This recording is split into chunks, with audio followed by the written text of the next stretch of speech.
പത്തരമാറ്റ സീരിയലിന്റെ ഇനി വരാൻ പോകുന്ന ഒരു അപ്കമിംഗ് എപ്പിസോഡ് റിവ്യൂ ആണ് പറയുന്നത്. അങ്ങനെ അനാമിക ദേവിയനോട് പറയുന്നുണ്ട്, വല്യമ്മേ, നയനയാണ് ആ പാലിൽ വിഷം ചേർത്തുകൊണ്ട് തന്നെ വല്യമ്മയെ കൊണ്ടത് കുടിപ്പിച്ച് അതിനുള്ള തക്കതായ ശിക്ഷ അവൾക്ക് വല്യമ്മ തന്നെ കൊടുക്കണമെന്ന് പറയും. വല്യമ്മ അങ്ങനെ ചെയ്തില്ല എങ്കിൽ അവൾ അത് വീണ്ടും ആവർത്തിക്കും. ഇതിനെതിരായിട്ട് പോലീസിൽ വല്യമ്മ ഒരു കംപ്ലൈന്റ് കൊടുക്കണം.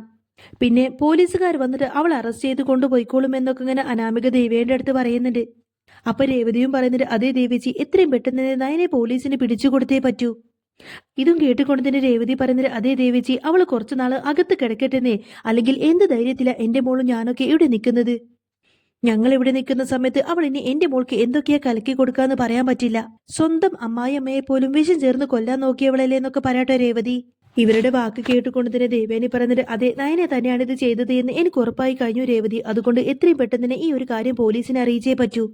അതിനു മുൻപേ തന്നെ ഞാൻ ഈ ഒരു കാര്യം ആദർശനോട് ജയേട്ടനോടൊന്ന് സൂചിപ്പിക്കട്ടെ. അങ്ങനെ ദേവേനെ അവിടെ നിന്നങ്ങ് പോകുന്ന സമയത്തിന് അനാമിക പറയുന്നുണ്ട്, നമ്മൾ ഉദ്ദേശിച്ച കാര്യം നടക്കാൻ പോവാണമ്മേ. ആ നയനയുടെ കാര്യത്തിൽ ഇന്നത്തോടു കൂടി തന്നെ ഒരു തീരുമാനമാവും. അവളെ പോലീസുകാർ വന്ന് വിലങ്ങ് വെച്ച് പോകുന്നത് എനിക്കൊന്ന് കാണണം. ആ കാഴ്ച കണ്ട് മനസ്സ് നിറഞ്ഞ് ഞാനൊന്ന് സന്തോഷിക്കട്ടെ. അപ്പൊ രേവതിയും പറഞ്ഞിട്ട്, അതേ മോളെ, ഇതുപോലും മനസ്സിന് സന്തോഷം തരുന്ന ഒരു കാഴ്ച വേറെ ഉണ്ടാവില്ല. ഞാൻ ഏതായാലും നിന്റെ അച്ഛനെ വിളിച്ചിട്ട് വേണുവേട്ടനോട് ഇങ്ങോട്ടേക്ക് വരാൻ പറയാം. വേണുവേട്ടനും ഇത് അറിഞ്ഞു കഴിഞ്ഞാൽ ഒത്തിരി അധികം സന്തോഷാവും എന്നൊക്കെ പറഞ്ഞുകൊണ്ട് തന്നെ രേവതി നേരെ വേണുവേട്ടന് കോൾ ചെയ്യുന്നുണ്ട്. രേവതി പറയുന്നതെല്ലാം കേട്ടുകൊണ്ട് തന്നെ വേണു ചോദിക്കുന്നത്, സത്യമാണോ രേവതി നീ ഈ പറയുന്നത്? ഈ ഒരു ദിവസത്തിന് വേണ്ടിയല്ലേ നമ്മൾ ഇത്ര നാളും കാത്തിരുന്നത്? നയനെ അറസ്റ്റിലാവുന്നതോടുകൂടി തന്നെ ഇനി അനന്തപുരയിലെ മഹാറാണി നമ്മുടെ മോൾ അനാമിക മോൾ തന്നെയായിരിക്കും. അവിടുത്തെ മുത്തശ്ശിയും മുത്തശ്ശനൊക്കെ ഇനി അനാമിക മോളെ തന്നെയായിരിക്കും സ്നേഹിക്കാൻ പോകുന്നത്. ഇതും കേട്ടുകൊണ്ട് തന്നെ അനാമിക പറഞ്ഞിട്ട്, അതേ അമ്മേ, ഞാൻ സ്വപ്നം കണ്ട ജീവിതം എനിക്ക് കിട്ടാൻ പോവാണ് അമ്മേ. ഈ വീട്ടിലെ എല്ലാ അധികാരവും ഇനി എനിക്ക് തന്നെ കിട്ടും. അങ്ങനെ അനാമിക ഭയങ്കര സന്തോഷത്തിൽ ഇങ്ങനെ സ്വപ്നം കണ്ട് നിൽക്കുമായിരിക്കും. ഇതേ സമയത്ത് തന്നെ ദേവേനി പോലീസ് സ്റ്റേഷനിലേക്ക് വിളിച്ചിരുന്ന അതിനെതിരായിട്ട് ഒരു കംപ്ലൈന്റ് എഴുതി കൊടുക്കുന്നുണ്ട്. പോലീസ് സ്റ്റേഷനിൽ ചെന്നുകൊണ്ട് തന്നെ ദേവേനി പറഞ്ഞിട്ട്, എന്റെ കരല് പോവാനുള്ള കാരണക്കാരി എന്റെ മരുമകൾ നയന തന്നെയാണ്. അന്നു രാത്രി എനിക്ക് വേണ്ടിയിട്ടുള്ള പാല് കാച്ചി വെച്ചതെല്ലാം തന്നെ എന്റെ മരുമകൾ നയനയാണ്. അതുകൊണ്ട് അവൾ അറസ്റ്റ് ചെയ്തേ പറ്റൂ. എന്നിട്ട് അവളെ ചോദ്യം ചെയ്യുന്നൊക്കെ പറയട്ടെ ദേവയാനി. അങ്ങനെ ദേവയാനി നൽകിയ പരാതിയുടെ അടിസ്ഥാനത്തിൽ തന്നെ അനന്തപുരിയിലേക്ക് പോലീസുകാർ വന്നുകൊണ്ട് തന്നെ നയനെ വിലങ്ങ് വെക്കാണ്. ഇതും കണ്ടുകൊണ്ട് തന്നെ ജയൻ ചോദിക്കുന്നത്, എന്താ ദേവയാനി നീ ഈ ചെയ്യുന്നത്? ഇതെല്ലാം കൊടും പാപമാണ്. നയനമോൾ ഒരിക്കലും നിന്നോട് ഇങ്ങനെയുള്ള ക്രൂരത കാണിക്കില്ല. അതാരാണ് ചെയ്തത് എന്നൊക്കെ നമുക്ക് പതിയെ കണ്ടുപിടിക്കാൻ ദേവേനി. നീ ഏതായാലും ഇപ്പൊ നയനക്കെതിരായിട്ടുള്ള ഈ കേസ് അങ്ങ് ക്യാൻസൽ ചെയ്യ്. അപ്പൊ ദേവേനി പറഞ്ഞിട്ട്, ഇല്ല ചേട്ടാ, ഈ കാര്യത്തിൽ എനിക്ക് ആരുടെയും അഭിപ്രായം കേൾക്കണ്ട. അന്ന് ആ ഹോസ്പിറ്റലിൽ കിടന്ന് ഇത്ര കാലം അനുഭവിച്ചത് ഈ ഞാൻ തന്നെയല്ലേ. അതുകൊണ്ട് എന്നെ ആ കിടപ്പ് കിടത്തിയവളെ എനിക്ക് അങ്ങനെ വെറുതെ വിടാനൊന്നും പറ്റില്ല. ഇതേ സമയത്തിന് മുത്തശ്ശൻ അങ്ങോട്ടേക്ക് വന്നുകൊണ്ട് തന്നെ പറഞ്ഞിട്ട്, ദേവേനി, നയനമോളെ എവിടെ നിന്നും കൊണ്ടുപോവാനൊന്നും ഞാൻ സമ്മതിക്കില്ല. മോളുടെ അടുത്ത് നിൽക്കാനുള്ള യോഗ്യത പോലും നിനക്കില്ല ദേവയാനി. ഈ കുടുംബത്തിലുള്ളവർക്ക് ജീവൻ പോലും കൊടുക്കാൻ തയ്യാറായവളാണ് എന്റെ നയനമോള്. അങ്ങനെയുള്ള മോളെ നീ പോലീസിൽ ഏൽപ്പിച്ചു കഴിഞ്ഞാൽ അതോടുകൂടെ തന്നെ നിന്റെ ഈ അനന്തപുരിയിലെ സ്ഥാനം അവസാനിച്ചിരിക്കും ദേവയാനി എന്നൊക്കെ പറയട്ടെ മുത്തശ്ശൻ. ഇത്ര കാലം ഇവിടുത്തെ മൂത്ത മരുമകൾ എന്ന സ്ഥാനം തന്ന് ഞങ്ങൾ എല്ലാവരും നിന്നെ കാണുന്നതാണ്. നയനെ ഇന്ന് അറസ്റ്റ് ചെയ്യുന്നതോടുകൂടെ തന്നെ നിന്റെ ഇവിടുത്തെ സ്ഥാനം അങ്ങ് ഇല്ലാതായി പോകുമെന്നൊക്കെ പറയും. ഈ ഒരു കാര്യം നീ ചെയ്തു കഴിഞ്ഞാൽ പിന്നീട് ഇവിടെ നിന്ന് പടിക്ക് പുറത്തായിരിക്കും നിന്റെ സ്ഥാനം എന്നൊക്കെ പറഞ്ഞുകൊണ്ട് തന്നെ ദേവേനോട് മുത്തശ്ശൻ ദേഷ്യപ്പെടുന്നുണ്ട്. മുത്തശ്ശന്റെ വാക്ക് കേട്ടുകൊണ്ട് തന്നെ ദേവേനി പറയുന്നുണ്ട്, മരണക്കടക്കയിൽ നിന്ന് എഴുന്നേറ്റ് വന്നവളാണ് ഈ ദേവയാനി. ഇത്ര കാലം അച്ഛൻ പറഞ്ഞതെല്ലാം തന്നെ ഞാൻ വാക്കുപോലും അതുപോലെ തന്നെ കേട്ടിട്ടേ ഉള്ളൂ. പക്ഷേ ഈ ഒരു കാര്യത്തിൽ ആരും തന്നെ എന്നിൽ നിന്ന് ഒരു ദയവും പ്രതീക്ഷിക്കണ്ട. എന്നിട്ട് ദേവയാനി പോലീസുകാരോട് പറയുന്നത്, ഇപ്പൊ തന്നെ നയനെ അറസ്റ്റ് ചെയ്യണം. അവള് നിരപരാധിയാണെങ്കിൽ അത് അവൾ കോടതിയിൽ ചെന്ന് തെളിയിക്കട്ടെ. ദേവേന്റെ വാക്ക് കേട്ടുകൊണ്ട് തന്നെ അനാമികയും പറഞ്ഞിട്ട്, അതെ, വല്യമ്മ പറഞ്ഞതാണ് ശരി. ഇവള് നേരെ പോലീസ് സ്റ്റേഷനിലേക്ക് കൊണ്ടുപോയിട്ട് 4 അടി അങ്ങ് കിട്ടുന്ന സമയത്തിന് ഇവള് തത്ത പറയുന്നത് പോലെ എല്ലാം അങ്ങ് വിളിച്ചു പറഞ്ഞോളും എന്ന് പറയും. ഇത്ര കാലം എന്തൊക്കെയായിരുന്നു ഈ വീട്ടിൽ വെച്ച് ചേച്ചിയുടെയും അനിയത്തിയുടെയും പ്രകടനം. അവസാനം ഏതായാലും അതൊക്കെ തീരാൻ പോവല്ലേ. എനിക്കത് മതി വല്യമ്മേ. എനിക്ക് ഏതായാലും സന്തോഷമായി എന്നൊക്കെ പറഞ്ഞുകൊണ്ട് തന്നെ അനാമിക അങ്ങനെ സന്തോഷിച്ച് ചിരിക്കായിരിക്കും. എന്നാൽ ഇതേ സമയത്ത് തന്നെ ആയിരിക്കും വേണു അങ്ങോട്ടേക്ക് വരുന്നത്. വേണു വന്ന് നോക്കുന്ന സമയത്ത് തന്നെ നയനയുടെ കയ്യിൽ ആ ഒരു വിലങ്ങെല്ലാം കാണുന്ന സമയത്ത് തന്നെ വേണുവിന് ഭയങ്കര സന്തോഷമായിരിക്കും. ഇതേ സമയത്ത് തന്നെ രേവതി വന്നിട്ട് ഇങ്ങനെ വേണുവിനോട് പറയുന്നുണ്ട്, കണ്ടില്ലേ വേണുവേട്ട, ഇത്ര കാലം നമ്മൾ കാണാൻ ആഗ്രഹിച്ചതാണ് ഇപ്പൊ ഇവിടെ നടന്നുകൊണ്ടിരിക്കുന്നത്. നിങ്ങൾക്ക് സന്തോഷമായില്ലേ? ഇനി ഏതായാലും നമ്മുടെ മോൾക്കൊരു ശല്യമായിട്ട് ഇവൾ ഈ വീട്ടിൽ ഉണ്ടാവില്ല എന്നൊക്കെ പറയും. ഇതും കണ്ടുകൊണ്ട് തന്നെ നവ്യ അങ്ങോട്ടേക്ക് വന്ന് പറഞ്ഞിട്ട്, എന്തൊക്കെയാണ് ഇവിടെ നടക്കുന്നത്? എന്റെ അനിയത്തി ഇവിടെ നിന്നും വിലങ്ങ് വെച്ച് കൊണ്ടുപോകാനൊന്നും ഞാൻ സമ്മതിക്കില്ല. എനിക്കും ഈ വീട്ടിൽ പരാതിയുണ്ട്. അത് ഈ നിൽക്കുന്ന അനാമികക്കും അവളുടെ കുടുംബത്തിനും എതിരെയാണ് എന്നൊക്കെ വിളിച്ചു പറയട്ടെ നവ്യ. ഇവളെ കൊണ്ടുപോയി ആദ്യം ചോദ്യം ചെയ്യണം. എന്നിട്ട് മതി എന്റെ അനിയത്തിയെ നയനെ ചോദ്യം ചെയ്യലൊക്കെ. എന്നാൽ നവ്യയുടെ വാക്കെല്ലാം കേട്ടുകൊണ്ട് തന്നെ ദേവേനെ ചോദിക്കുന്നത്, പാല് കുടിച്ച് കരള് പോയത് എന്റേതല്ലേ? അതുകൊണ്ട് തന്നെ ഈ വിഷയത്തിൽ പരാതി കൊടുക്കേണ്ടതും ഈ ഞാൻ തന്നെയാണ്. അല്ലാതെ പരാതി കൊടുക്കേണ്ടത് നീ ഒന്നുമല്ലല്ലോ നവ്യേ. ഇവിടെ നീ ഓരോ കള്ളക്കാരണങ്ങളൊക്കെ പറഞ്ഞ് നിന്റെ അനിയത്തിയെ ഇവിടെ നിന്ന് രക്ഷിക്കാനൊന്നും നോക്കണ്ട. നീ നിന്റെ അനിയത്തിയെ രക്ഷിക്കാൻ വേണ്ടിയിട്ട് ഓരോ കള്ളങ്ങളും പറഞ്ഞു കൊടുത്തിന് അനാമിക മോളെ പ്രതിയാക്കാൻ നോക്കണ്ടെന്നൊക്കെ പറയട്ടെ ദേവയാനി. അല്ലെങ്കിലും ഈ വിഷയത്തിൽ ശരിക്കും നിന്നെയും പിടിച്ച് അകത്തിടേണ്ടതാണ്. നിന്റെ വയറ്റിലൊരു കുഞ്ഞുള്ളത് കൊണ്ട് മാത്രമാണ് ഞാനിപ്പോ നിന്നെ വെറുതെ വിടുന്നത് എന്നും പറയും. എടി, ഈ കേസിൽ നിനക്കും പങ്കുണ്ടോ എന്ന് എനിക്ക് നല്ല സംശയമുണ്ട് എന്നിങ്ങനെ ദേവേനെ വിളിച്ചങ്ങ് പറയുന്നതും കേട്ടുകൊണ്ട് തന്നെ ജയൻ അങ്ങ് ദേഷ്യം വന്നുകൊണ്ട് തന്നെ ജയൻ വന്നിട്ട് ദേവേനെക്കിട്ട് കാരണം നോക്കി ഒറ്റന്നങ്ങ് പൊട്ടിക്കാണ്. എന്നിട്ട് ജയൻ ഇങ്ങനെ പറയുന്നുണ്ട്, നീ പരിധി കഴിഞ്ഞു ദേവയാനി. ഭൂമിയോളം ക്ഷമിച്ചു നിൽക്കുമ്പോൾ നീ എന്താ തലയിൽ കയറി നിരങ്ങുവാണോ? നിന്റെ ഭർത്താവിട്ട ഞാനാണ് നിന്നോട് പറയുന്നത്, നീ നയനമോളുടെ പേരിൽ കൊടുത്ത കേസ് നീ ഇപ്പൊ തന്നെ പിൻവലിച്ചേ മതിയാവൂ. അല്ലെങ്കിൽ ദേവേനി നയനമോൾ ഈ പടി കടന്ന് ഇവിടെ നിന്നും പുറത്തിറങ്ങി പോകുന്ന സമയത്ത് തന്നെ അതിന്റെ പുറകെ നിന്നും ഞാനായിരിക്കും നിന്നെ ഇവിടെ നിന്ന് പടിയിറക്കി വിടുന്നത്. അപ്പോഴെന്നെ ദേവേനി ചോദിക്കുന്നുണ്ട്, ഇല്ല ജയേട്ട, ഞാൻ ഒരിക്കലും അങ്ങനെയൊന്നും ചെയ്യില്ല. എന്നാലും ഇവൾക്ക് വേണ്ടിയിട്ട് ജയേട്ടൻ എന്നെ തല്ലിയല്ലേ? ഒരിക്കലും ഞാൻ ഇതിന് ജയേട്ടനോട് ക്ഷമിക്കാനൊന്നും പോകുന്നില്ല.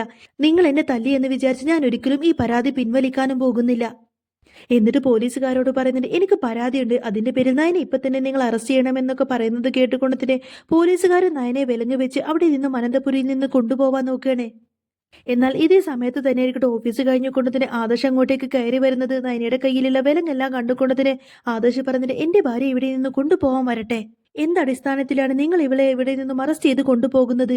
ഇവൾ ഇങ്ങനൊരു തെറ്റ് ചെയ്തു എന്നതിൽ എന്ത് തെളിവാണ് നിങ്ങളുടെ പക്കലുള്ളത് എന്നൊക്കെ ചോദിക്കാട്ടെ ആദർശ്. അപ്പൊ ദേവേനി പറഞ്ഞിട്ട്, എടാ, തെളിവുകളൊക്കെ പോലീസുകാരെ തന്നെ കണ്ടുപിടിച്ചോളും. ഇവള് തന്നെയാണ് പാലിൽ വിഷം ചേർത്തുകൊണ്ട് തന്നെ എന്നെ അങ്ങ് കിടപ്പിലാക്കിയത്. അപ്പോഴേക്കും ആദർശ് ആ ഒരു സത്യങ്ങൾ തുറന്നു പറയട്ടെ ദേവേനോട്, അല്ലമ്മേ, നയനയൊന്നുമല്ല ഇത് ചെയ്തത്. അമ്മക്കെതിരായിട്ട് ഇതെല്ലാം തന്നെ ചെയ്തത് അനാമികയാണ്. അതിന് കൂട്ടായിട്ട് തന്നെ അനാമികയുടെ അമ്മ രേവതിയും അച്ഛൻ വേണുവും ഉണ്ടായിരുന്നു എന്നൊക്കെ പറയും. ശരിക്കും ഈ ഒരു വിഷയത്തിൽ അവരെ 3 പേരെയാണ് അറസ്റ്റ് ചെയ്യാൻ പറയേണ്ടതെന്നൊക്കെ പറയട്ടെ ആദർശ്.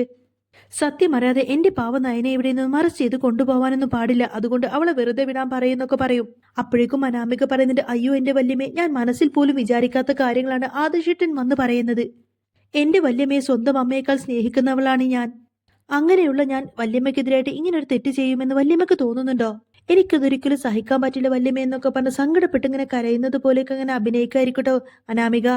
അപ്പോഴേക്കും ദേവേനി പറയുന്നുണ്ട്, ഇല്ല മോളെ, നീ ഒരിക്കലും കരയണ്ട. എന്റെ മോൻ വന്ന് പറഞ്ഞാൽ പോലും നിനക്കെതിരായിട്ട് ആരെന്ത് തന്നെ പറഞ്ഞാലും ഞാൻ അതൊരിക്കലും വിശ്വസിക്കാനൊന്നും പോകുന്നില്ല. കാരണം ഈ വീട്ടിൽ എനിക്ക് അത്രത്തോളം വിശ്വാസമാണ് എന്റെ അനാമിക മോളെ എന്നൊക്കെ പറഞ്ഞുകൊണ്ട് തന്നെ അനാമിക ഇങ്ങനെ ചേർത്ത് നിർത്തിക്കൊണ്ട് തന്നെ ദേവേനെ ആശ്വസിപ്പിക്കുന്നുണ്ട്.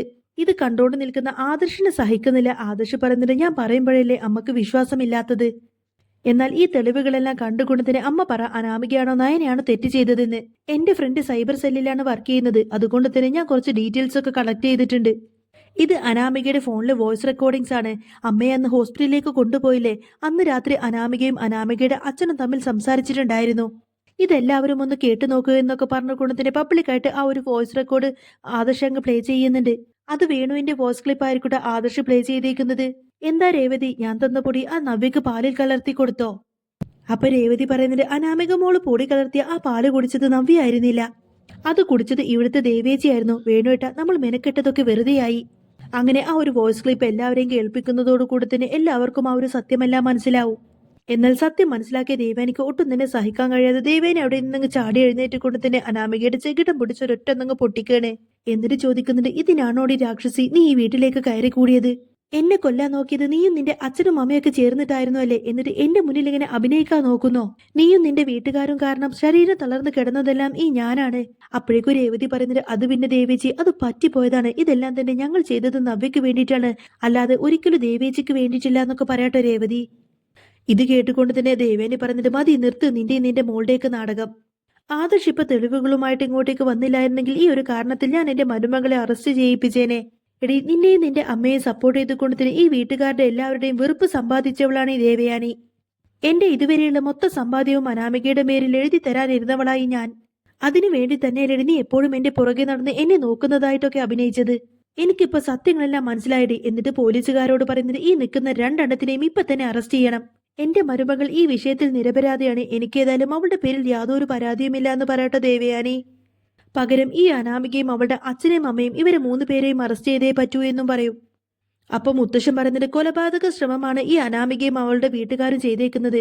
എന്നാലും എന്റെ കൊച്ചുമോന് ഇങ്ങനൊരു കുടുംബത്തിൽ നിന്ന് പെണ്ണ് കെട്ടേണ്ടി വന്നല്ലോ. നയനയുടെ അനിയത്തിയായിട്ടുള്ള നന്ദുവിനെ അനി കല്യാണം കഴിച്ചിരുന്നുവെങ്കിൽ ഒരിക്കലും ഇങ്ങനെയൊന്നും സംഭവിക്കില്ലായിരുന്നു എന്നൊക്കെ പറയട്ടെ മുത്തശ്ശൻ. അപ്പൊ ദേവേനി പറയുന്നത്, ഏതായാലും ഈ ഒരു തെറ്റ് ചെയ്ത് അനാമികയും അനാമികയുടെ വീട്ടുകാരും കുറച്ചു കാലം പോലീസ് സ്റ്റേഷനിൽ കിടക്കട്ടെ. ചെയ്ത തെറ്റിനുള്ള ശിക്ഷ അവർക്ക് തന്നെ കിട്ടണമെന്നൊക്കെ ദേവേനി പറയുന്ന സമയത്തിന് പോലീസുകാർ വന്നുകൊണ്ട് തന്നെ അനാമികയെ രേവതിയും വേണുവിനെയും അറസ്റ്റ് ചെയ്തുകൊണ്ട് തന്നെ അവിടെ നിന്നങ്ങ് കൊണ്ടുപോകുന്നുണ്ട്. അങ്ങനെ പത്തരമാറ്റ് സീരിയലിൽ ഇനി അടിപൊളിയായിട്ടുള്ള സൂപ്പറായിട്ടുള്ള ത്രില്ലിംഗ് ആയിട്ടുള്ള എപ്പിസോഡൊക്കെ തന്നെയാട്ടോ വരാൻ പോകുന്നത്. അപ്പോൾ നിങ്ങൾക്ക് ഈ ഒരു ചാനൽ ഇഷ്ടമായി എന്നുണ്ടെങ്കിൽ എന്നും ഇതേപോലത്തെ റിവ്യൂസൊക്കെ കേൾക്കാൻ താല്പര്യമുണ്ടെങ്കിൽ തീർച്ചയായിട്ടും നിങ്ങൾ എൻ്റെ ചാനൽ സബ്സ്ക്രൈബ് ചെയ്ത് സപ്പോർട്ട് ചെയ്യണേ.